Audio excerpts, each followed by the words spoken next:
My name is Michele Lancione. I'm Urban Studies PostDoctoral Fellow at the University of Cambridge Department of Geography, thanks to a scholarship by the Urban Studies Foundation. In this video, I'm going to tell you something about the approach I have to research, and then I will move into details on the research activities I'm undertaking for the Urban Studies Foundation, and in the end I will say something about the kind of engagement I would like to have with the general public and practitioners. So let me start with my approach to research. My research is mainly about marginalization and poverty in the cities of the West. And in particular, I did my own PhD from 2008 to 2011 on homelessness. So in order for you to understand the particular approach I have to homelessness, I want to give you an example. If a couple of months ago you would have typed on the web the name homelessness or homeless people, the first image that would have come up would have been this one. Well, actually, the guy portrayed in this picture is not an homeless guy. This guy here is Richard Gere. So Richard Gere was mistaken as an homeless guy by a French tourist passing by in Times Square, where Richard Gere was shooting a movie in which he represented an homeless guy. So when I first saw this particular image, the question that came to my mind was, how can we mistake the guy on the right, so the fancy Richard Gere, with the guy on the left, so the fake homeless Richard Gere? Well, we can do this error, we can mistake one for the other, because we never actually encounter homeless people. We never actually encounter the poor. The poor and homeless people are already framed a priori into a set of predetermined categories and normative categorization, which already tell us who these people are and what they are able to do and to achieve. The most interesting part is that these particular categories, like the homeless, the poor, the drunk, the addict, are attached to a set of predetermined social pathologies. And these pathologies are like, mental health issues, addiction, poverty, and housing. So the category itself already defines the pathologies. And the pathologies need to be treated. Usually they are treated through top-down policies of recovery, training, control, and containment. So the idea here is that we define who these people are, we define the pathology, and we try to treat the pathology itself. What we are missing here is the subject. We are missing an encounter, a meaningful encounter with the subject itself.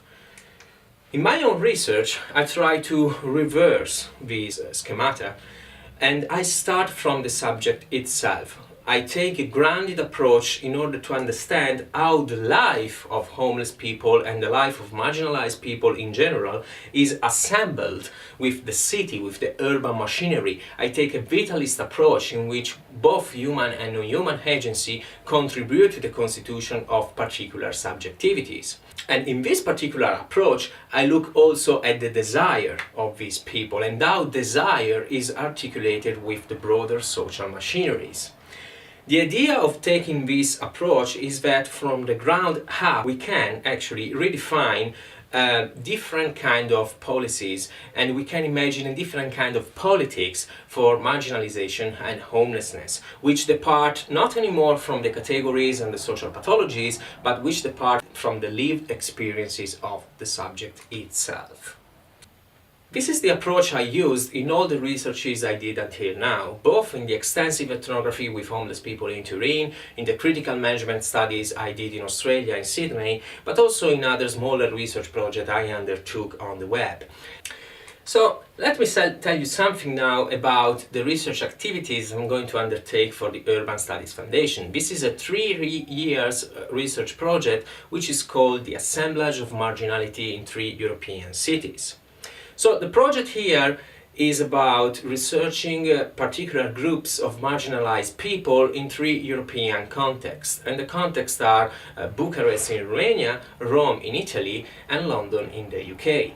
So the aim of this 3-year research project is to challenge normative takes on marginalizations. So the normative takes that already tell us who marginalized people are in that particular context and what they are able to do.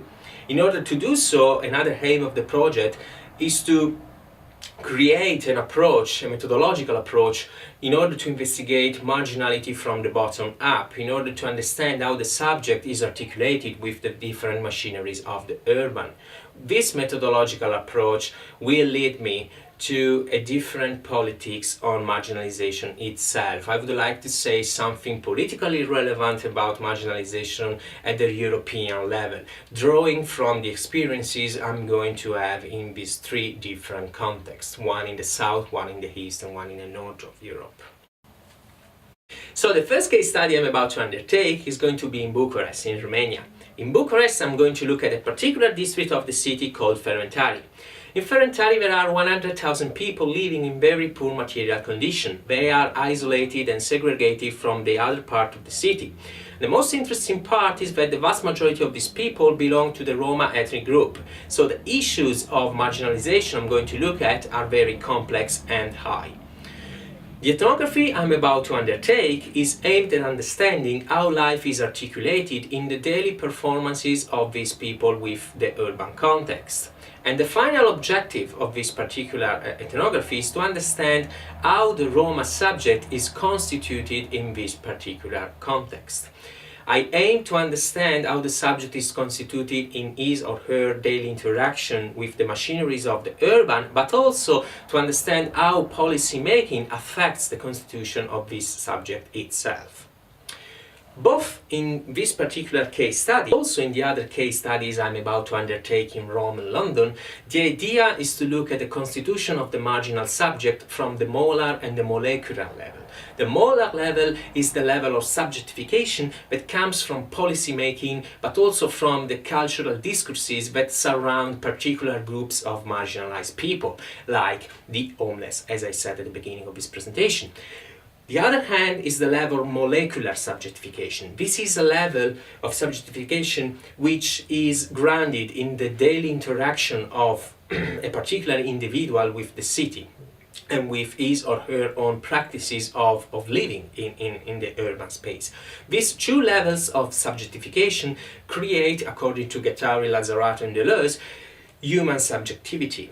So in the final part of this video, I'm going to tell you something about engagement. Engagement for me is pivotal, is really important, and it comes at two different levels. The first one is the level of engagement with the general public. In this particular example, I was with two artists and I was presenting my research on homelessness in Turin in several different venues like pubs, like public libraries and so on. The idea here is to translate the research language, if you want, the research vocabulary, into a different kind of language in order to arrive at different kind of people, in order to reach different kind of people. So the second level of engagement comes with policymakers and practitioners. In this particular picture, I am sitting together with 45 different organizations working in Italy towards the implementation of the Housing First policy. I do not want to enter into details, but in this particular case, I'm engaging with policymakers in order to make this policy right for the different Italian context. The two levels of engagement with the broader public and policymaker are really key to my research, and I aim to implement this approach also in the context of Bucharest, Rome and London.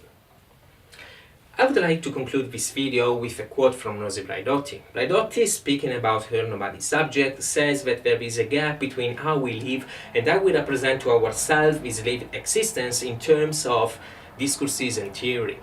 In my own research, I want to fill this gap in relation to marginalization and poverty.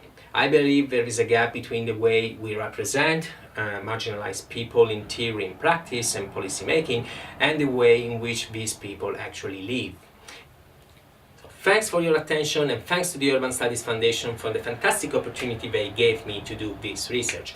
If you want to know more about me or about my research and about my publication, you can look up my website. If you want to collaborate with me, here is the email address. Thanks a lot.